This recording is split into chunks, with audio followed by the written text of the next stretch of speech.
আপনাদের সবাইকে স্বাগত।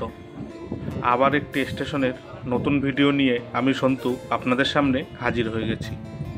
আশা করি আপনারা সবাই ভালো আছেন, আমিও বেশ ভালো আছি। আজ আপনাদেরকে দেখাবো ভান্ডারটিকুড়ি স্টেশন।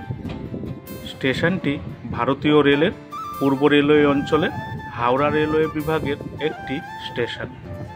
পশ্চিমবঙ্গের পূর্ব বর্ধমান জেলা ব্যান্ডেল কাটোয়া রেলপথের মধ্যে স্টেশনটি অবস্থিত। হাওড়া স্টেশন থেকে ভান্ডারটিকুড়ি স্টেশনের দূরত্ব 109 কিলোমিটার। ভান্ডারটিকুড়ি স্টেশনের কোড হল BFZ। স্টেশনটিতে মোট 2টি প্ল্যাটফর্ম রয়েছে আর রেলপথ রয়েছে 2টি।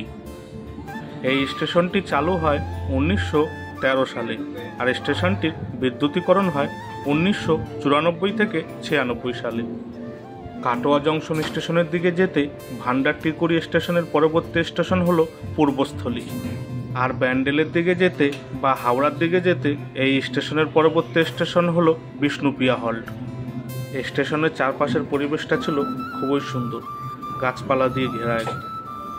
শহরের স্টেশনগুলি ঘেরা থাকে ছোট বড় বাড়ি আর ফ্ল্যাট দিয়ে, আর গ্রামের স্টেশনগুলো ঘেরা থাকে ছোট বড় গাছপালা আর চাষের জমি দিয়ে। আপনারা কোন পরিবেশের স্টেশন দেখতে বেশি পছন্দ করেন কমেন্ট করে জানাবেন, কিন্তু শহরে নাকি গ্রামের।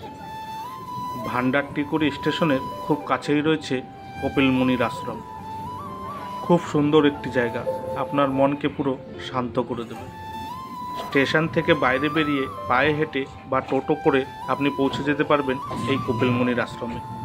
ট্রেন পথে আপনি এই কপিল মুনির আশ্রমে আসতে চাইলে হাওড়া থেকে কাটোয়া লোকাল ধরে সোজা চলে আসতে পারবেন এই ভান্ডারটিকুড়ি স্টেশনে।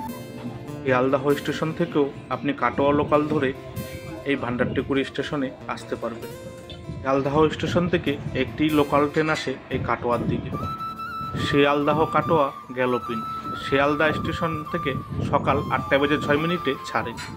কারা কারা প্রথমবার এই ভান্ডারটিকুড়ি স্টেশনের নামটি শুনলেন বা দেখলেন কমেন্ট করে জানাবেন। কিন্তু ভান্ডারটিকুড়ি স্টেশন সম্পর্কে ও ভান্ডারটিকুড়ি সম্পর্কে যেটুকুনি তথ্য আমার জানা ছিল আমি আপনাদের সামনে তুলে ধরার চেষ্টা করলাম। যদি কোনো ভুল ত্রুটি হয় আমায় মার্জনা করবেন।